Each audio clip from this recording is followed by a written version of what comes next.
আসসালামু আলাইকুম রহমতুল্লাহ। আমি মোহাম্মদ আসিফ খান, পড়াশোনা করব ফরিদপুর মেডিকেল কলেজ 24-25 সেশন। সবাইকে স্বাগতম নতুন একটি ক্লাসে। সেটা হচ্ছে যে English first paper suggestions for HSC 25 batch. English প্রথম পত্র সাজেশন বলতে ইংলিশ প্রথম পত্র আসলে মান বন্টনগুলো এখানে আমি লিখছি, কোনটায় কত মার্ক এবং কিভাবে পড়বা, কোথা থেকে পড়বা, আসলে কিভাবে এক্সিকিউট করবা।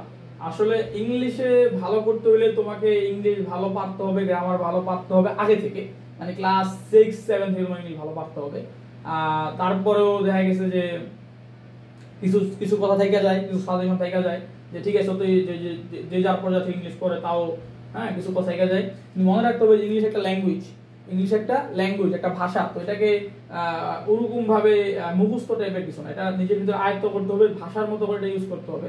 তো দেখো ইংলিশ কিভাবে তুমি পড়বা, আমি কিভাবে পড়ছি সেটা বলি। মানে আমি কিভাবে ইংলিশটা অ্যাপ্রোচ করছি, কিভাবে পড়ছি। অবশ্যই ইংলিশ আমার একটু খারাপই আসছিল, মানে 150 আসছিল এইচএসসিতে, এটা হচ্ছে এই গ্রেড আর কি। তো এটা আসলে তুমি কেমন স্টুডেন্ট তার উপর ডিপেন্ড করে তুমি আমার সাজেশন নিবা কিনা কি নিবা না। যাই হোক আমি আমার মতো বলে দেই। অবশ্যই অ্যাডমিশনে প্রচুর ইংলিশ পড়া হয়েছে, মেডিকেলের প্রিপারেশন নিয়েছিলাম, তো জানো তো মেডিকেলে ইংলিশে 15 মার্ক থাকে, সেখানে ইংলিশ প্রচুর প্রিপারেশন নিতে হয়েছে। আচ্ছা তোমাকে আমি বলে দিই যে আমার ভুলগুলা কি ছিল বা কোথায় ইমপ্রুভ করা ইম্পর্টেন্ট ছিল আর কোথায় আমার ডিসিশন ঠিক ছিল। প্রথম প্রশ্নতে প্যাসেজ থাকবে, এতে থাকবে 10টা এমসিকিউ 5 মার্ক, বিতে থাকবে 5টা সিকিউ 15 মার্ক। এটার জন্য তুমি কি করবা? এটার জন্য কিচ্ছু করার দরকার নেই, কারণ তুমি যদি তুমি আগে বি চিন্তা করো, এই 5টা সিকিউ তুমি প্যাসেজ থেকে লিখে দিতে পারবা, তোমার প্যাসেজ পড়ার দরকার হচ্ছে না। 5টা সিকিউতে 15 মার্ক। তুমি শুধু এখানে স্কিল থাকতে হবে যে কিভাবে আমি প্যাসেজ থেকে প্রশ্নের উত্তরটা করতেছি, আমি কি কি ওয়ার্ডগুলো ইউজ করতেছি, আমি কত লাইন লিখতেছি। তুমি একটা পৃষ্ঠা দুটো অ্যানসার করবা, দুইটা সিকিউ, মোটামুটি আড়াই পৃষ্ঠা 5টা সিকিউ লিখবা। গেল। এমসিকিউর জন্য 10টা এমসিকিউর জন্য 5 মার্কের জন্য তুমি কত পরিশ্রম করবা, এগুলোর জন্য বেশি পরিশ্রম করো। এখানে বেশি পরিশ্রম করার দরকার নেই, তুমি এখানে 4 মার্ক পাও, তুমি এখানে 4 মার্ক পাও। এগুলা সময় নিয়ে 8টা যেন হয়, 10টা যেন 4টা যেন 4 মার্ক পাও। এগুলো থেকে তুমি মোটামুটি 6-7টা প্যাসেজই পেয়ে যাবা, অথবা 2-3টা যেগুলো আসলে কঠিন, কিন্তু প্যাসেজ করে কোনো লাভ নাই, ঠিক আছে। আচ্ছা 2 নম্বরে প্যাসেজ ফ্লো চার্ট। প্যাসেজ থেকে ফ্লো চার্ট প্যাসেজ করে কোনো লাভ নেই, কিন্তু ফ্লো চার্ট কিভাবে লিখতে হয়, ফ্লো চার্টের নিয়মাবলী কিভাবে ইউটিউবে সার্চ দিয়ে পেয়ে যাবে যে কিভাবে ফ্লো চার্ট লিখতে হয়। ফ্লো চার্ট এভাবে লেখা যায়, এভাবে লেখা যায়, কিন্তু এভাবে না লেখা এভাবে লেখাটাই বেশি উত্তম। এভাবে লিখবা, দিয়ে যেভাবে দিয়ে তারপর এইভাবে ফ্লো চার্ট কি, যে ধরো একটা ফুডের নাম আছে, এখানে অ্যাপেল, APPL, এখানে লিখতে হবে তোমার বানানা, ঠিক আছে, এভাবে আর কি। তো এটা হচ্ছে তোমার ওই আর কি তোমার কি বলে ফ্লো চার্টের যে বিষয়টা, এটা শিখে নিবা। এখানে পাশে পাস পেতে হবে, কোনো মিস নাই। তারপর প্যাসেজ থেকে সামারি, প্যাসেজ পড়ার কোনো দরকার নাই, এটা প্যাসেজ পড়ার দরকার নাই, শুধু সামারি কিভাবে লিখতে হয়। এবং মনে রাখবা যে প্যাসেজটা যতটুকু থাকবে সামারি তার 1/3 লিখবা, সামারি তার কত 1/3 লিখবা, 3 ভাগের 1 ভাগ। এটা প্রায় আধা পৃষ্ঠা প্লাস লেখার চেষ্টা করবা, অত বেশি না, আধা পৃষ্ঠা, মোটামুটি একটু বেশি হলে হবে, মোটামুটি 50 to 80 ওয়ার্ডস এর মধ্যে, 50 to 80 ওয়ার্ডস এর ভিতরে সামারি লেখা শেষ করতে হবে। আচ্ছা এখানে যেন 8 পাও, ঠিক আছে, 9 দিয়ে যদি হাতের লেখা ভালো হইলে, আর হাতের লেখা তো খারাপ। আচ্ছা গ্যাপ ফিল উইথ ক্লু, এখানে 10টা থেকে 5 মার্ক। তো এটা আর কি বিশেষ করে কি বলবো, এখানে গ্যাপ ফিল উইথ ক্লু 10টা থেকে 5 মার্ক, কিন্তু আবার এখানে 4 পাই খুব কষ্ট হবে এবার। আর এটা আমার খুব খারাপ হয়েছিল, এখানে আমি খুব খারাপ করছিলাম, 3 পাইছিলাম। এগুলোই আসলে তোমার ইংলিশে অনেক ইফেক্টিভ আর কি, 3 নাকি 2.5 জানি পেয়েছিলাম আর কি। এগুলো আসলে খুব ইফেক্টিভ বিষয়। এখানে ইংলিশের গুরুত্বটা আসে যে ইংলিশ কতটুকু বুঝো, কতটুকু পারো। এখানে রাইট ফ্রম ভার্বের একটা বিষয় ঢুকায় যায়, যেন অনেক সময় চেঞ্জ করতে ওয়ার্ডটাকে চেঞ্জ করতে হয়। এটা খুব একটা গুরুত্বপূর্ণ একটা জিনিস, এটা আসলে পাওয়াটা খুব কঠিন হয়ে যায়।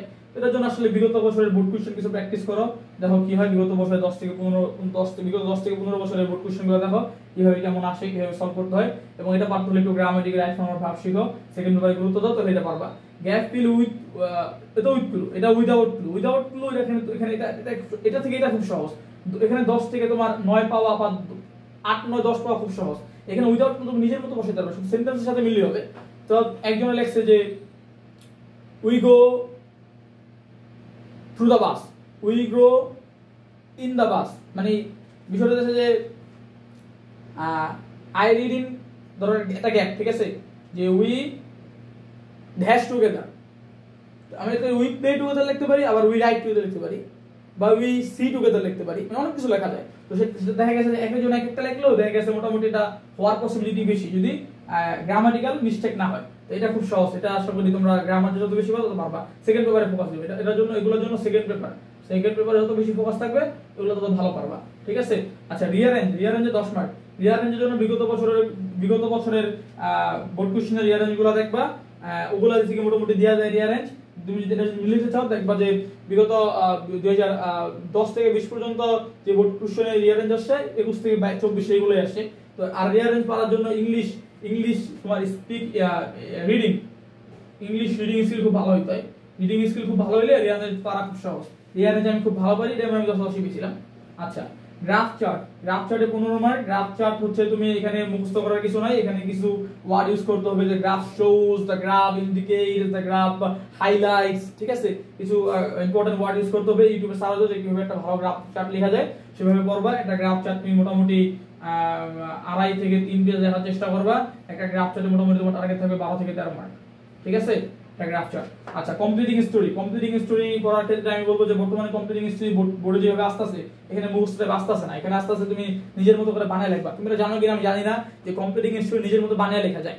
মানে তুমি দেখা গেছে যে কমপ্লিটিং স্টোরি দিলো, যে কোনো স্টোরি ধরো তোমার মুখস্থ, ওই যে ফক্স গ্রাস আর সোর, ওই যে আঙুল ফল টক, ওই যে শিয়াল যে জাম্প দিয়েও যে আঙুল ফল পায় না, ওটা তুমি নিজের মতো বানায় লিখতে পারো, কোনো সমস্যা নেই। তো তুমি নিজের মতো বানায় লিখতে হবে। তোমার ইংলিশ স্কিল ভালো হতে হবে, ইংলিশ তোমার রাইটিং স্কিল ভালো হতে হবে,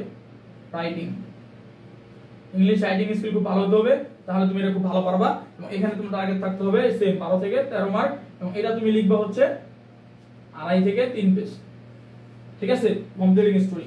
এবং সর্বশেষ এটা 15 মার্ক কিন্তু সর্বশেষ ইনফর্মাল বা পার্সোনাল লেটার বন্ধুর কাছে, ছোট ভাই বড় ভাইয়ের কাছে, ছেলে বাবার কাছে, মার কাছে, আঙ্কেলের কাছে, ঠিক আছে, বন্ধু বান্ধবের কাছে যে চিঠি লেখা সেটা হচ্ছে পার্সোনাল লেটার বা ইনফর্মাল। এখানে 10 মার্ক থাকবে। এটা তুমি 2 পেজে লিখবা, পারলে খাম দিবা, 2 পেজে লিখবা খাম। এটাকে জানি কি ইংলিশে কি বলে, বাংলা বলে ডাক টিকিট, ইংলিশে বলে ওখানে জানি কি লিখতে হয় একটা, যে যাই হোক, খাম ফর্ম 2, নিজে কোথায় বসবাস করতেছো, সে বন্ধু বা যার কাছে দিতেছো সে কোথায় বসবাস করতেছে, ওই খামটা লিখবা। এবং খাম সহ 2 পেজে চেষ্টা করবা লিখতে। এখানে আসলে 10 পাওয়া 10 দেখতে জানি না, কিন্তু 9 পাওয়াটা খুব সহজ আর কি, ঠিক আছে। তো এইভাবে যেভাবে বললাম তোমাদের সাজেশন দিলাম, এভাবে পড়াশোনার চেষ্টা করো। ইংলিশ আসলে তুমি ফিজিক্স কেমিস্ট্রি বায়োলজির মতো না যে পড়ে তুমি অনেক কিছু করে দিতে পারবে, আগে থেকে ভালো পারতে হয়। কিন্তু এখন যদি করতে চাও এটা দরকার নাই, এটা দরকার নাই, এটা গ্রামার করো, এটার জন্য গ্রামার করো। এখানে এই দুটো খুবই গুরুত্বপূর্ণ মার্ক তোলার জন্য। রিয়ারের জন্য বোর্ড কোশ্চেন করো, এটার জন্য দেখো বিগত বছর কিভাবে আসছে, মুখস্থ করার দরকার নাই। কমপ্লিটিং স্টোরি 5-6টা মুখস্থ করতে পারো, কিন্তু একটু দেখো, একটু ইংলিশ ভালো পড়তে হবে, রাইটিং স্কিল ভালো হতে হবে, এটা পারতে হইলে। তারপরে ইনফর্মাল লেটার, এটা হচ্ছে যে দেখো যে এটা কিভাবে লিখে, এটার গঠন দেখো, হ্যাঁ, কিন্তু এটা মুখস্থ করার কিছু না, নিজের মতো করে বানায় লিখতে হবে। মোটামুটি এভাবে লিখলে তোমার এখান থেকে তুমি ধরলাম যে তুমি 85% মার্ক, এর বেশি পাওয়াটা কঠিন।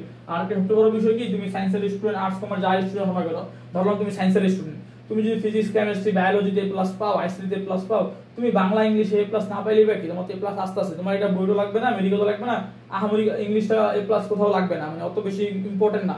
তুমি ইংলিশে গুরুত্ব দিয়ে অন্য সাবজেক্টের ক্ষতি করো না, তুমি ইংলিশে অতটুকু গুরুত্ব দাও যেটুকু, যেভাবে বললাম এইভাবে আমি এইভাবে পড়ছি, আমি এইভাবে পড়ে আমি 85% আমি পাই, আশা করি যে পাওয়ার কথা আর কি, মানে পাইবা আর কি, অথবা একটু কম পাইছি, কিন্তু এভাবে পাওয়ার কথা। তো এভাবে ইংলিশটা বললে আসলে হয়ে যায়, ঠিক আছে। সবাই ভালো থাকো। সবাই আজকের ইংলিশ প্রথম পত্র সাজেশন করে চেয়েছি 25 ক্লাস এই পর্যন্ত। দেখা হচ্ছে ইংলিশ সেকেন্ড পেপার সাজেশন ভিডিওতে। ভালো থাকো সবাই, সুস্থ থাকো, আল্লাহ হাফেজ।